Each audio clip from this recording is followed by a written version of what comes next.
Guys, it's quarter number 4 of 2025. I can't believe it. I can't believe I didn't make it for the first week. I really wanted to post this video on October 1, but like so much was happening. I don't feel like, I know that life has been lifing. So much has been happening. I even have like a stale silk purse since last time you saw me. My braces are off. I decided to keep my gap. I don't know, some people find that very weird, but yeah, so much has happened. So today I want to do a follow-up video on this one that I did when I think we began quarter number 2 or 3. How are the goals going? What's going on? What are the plans for quarter number 4, and how are we going to hit the ground running with our goals? As I've shared before, I am a medical student. I'm currently doing my rotations in the hospital, and I had a conversation with a family member of a patient. So it was actually yesterday. I met this West African family from a country that I didn't even know about, which was really cool. And when I was exiting the room, one of the males of the family said to me, it's so good to see a beautiful, how they love black women. It's good to see like a black woman in medicine, and he was just encouraging me. And he was like, I don't know why, but I just feel like you need to hear that you should keep going.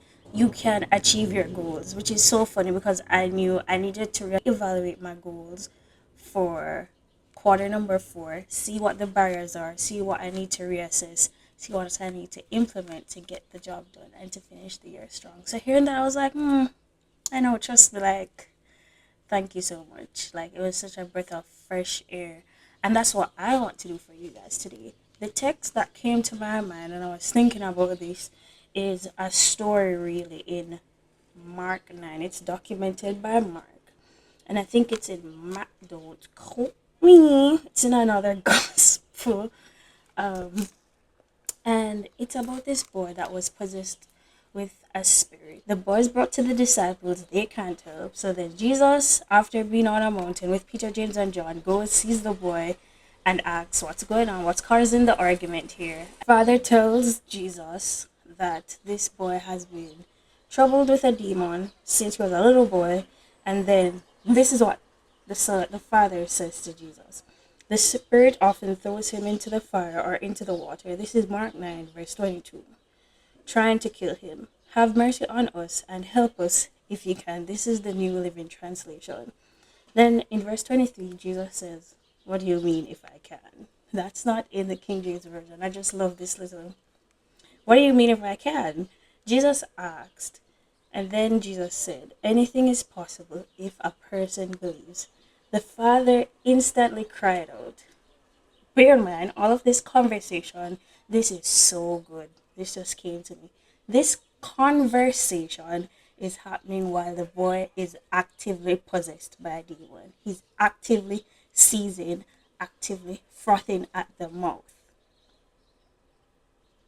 Let that sink. A dire situation is happening while Jesus is trying to rationalize whether or not the Father has faith. I think that's so important because sometimes we like to express our faith and belief, and we have the highest drive with the least. That's what it is. We have the highest drive with the least resistance.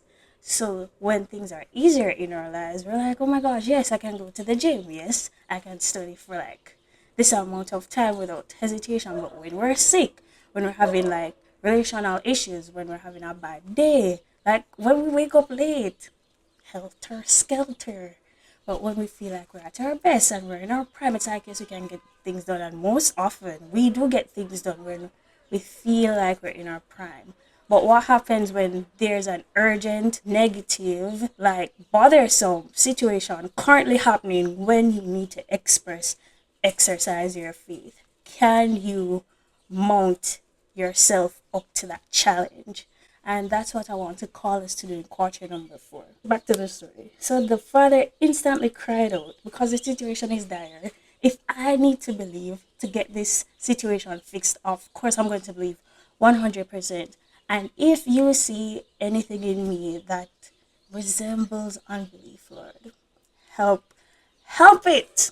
So the father says that I do believe, but help me overcome my unbelief. And then Jesus commands the spirit out of the boy. And for quarter number 4, my prayer is going to be, it has already begun to be, Lord, I believe, help my unbelief.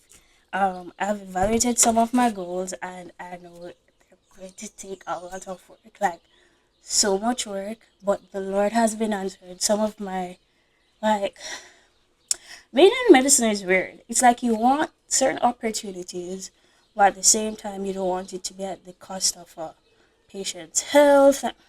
That's the tricky place to be in, especially if you want to be in academic medicine. It's just like, oh my gosh, I want to see like a lot of cool things. I was talking to like someone, director of something in my program. Like I know what he is, I just don't want to. I was speaking to an authoritative figure, right? And he was saying you need to start writing more case reports. And I was like, okay, let me pray that I see like really sick people so that I can write an interesting paper about it. And it's just like, but then how I reframed it was like, God, I know I live in a sick world. Patients are going to be sick. I'm just asking that whoever is admitted to the floors, I get an experience to interact with them. And crazily enough, I interacted with a patient who is of my denomination that I will be, you know, if you get it, you get it. But yeah. And I think that's like so special. That's such a like very direct way that God answered my prayer using someone who shares the same belief system with me. That's like so precious. I treasure her so much. She's my favorite patient ever. Like favorite. So cute too. She's so cute. But yeah, back to it. So tomorrow morning, I have done a part of this already. I'm going to continue it tomorrow morning, and I'm inviting you to do it as well. So we're long gone into the year, so I feel like if you started the year with goals, you must have some idea of where you are with your goals, and you should have a list. If you don't, nothing. It's never too late. Like we have 2 more months and like 3/4 of October left. So here's what we're gonna do with the goals listed. Have we completed them? Yes or no? For the ones that we have, like we're progressing. Like say we're 60% there. Why aren't we done? Is it that we need more time? And then the answer is time is on our side because we're not that far gone. If it's not time restricted and there are barriers, we want to know what the barriers are so we can address them. Are the barriers intrinsic? Is it a lack of motivation? Is it a lack of discipline? Is it where I am? Is it like who I'm around? What are the barriers to achieving this goal? Are the barriers extrinsic? Like, is it someone stopping me from doing the goal or external forces? Environment, as I said before, we want to know that. And then the next question you want to ask yourself is, can this change? Can this barrier to me achieving my goal change? And if it can, we need a plan. We need a plan. Write the vision. I'm going to put it in this video. Write the vision. Make it hello. Make it plain. And let's hit our goals. And whatever we do, let's seek the Lord's guidance. Let us do our best. And yeah, cue. Right, we're gonna do that, and then we're going to make a weekly or a daily plan. I love a daily plan. Love having a daily plan. I like getting up and knowing that I have 5 videos to cram while being on the floors and 1,000 Anki cards to do. I just love it. And 30 UL questions. Love that. And pages in white coat to read. Or first aid. It's just like, oh my god. Anyway. So we're going to plan. And hopefully we can achieve our goals. I know that God wants us to exercise faith in Him. All my prayers, all our plans should be God ordained, God led by God, and fueled by God. And if we have that, we have nothing to fear.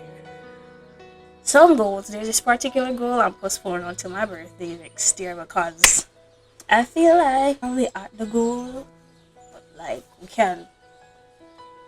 It's a very vain goal, so I won't specify, but period. So yeah, guys, thanks for coming back. The plan is, and the plan will be, we're going to complete Nehemiah this week, and then we'll head into new waters and hopefully ride it out until the end of the year. So thanks for watching. Remember, as always, to put first things first. Let's have a word of prayer.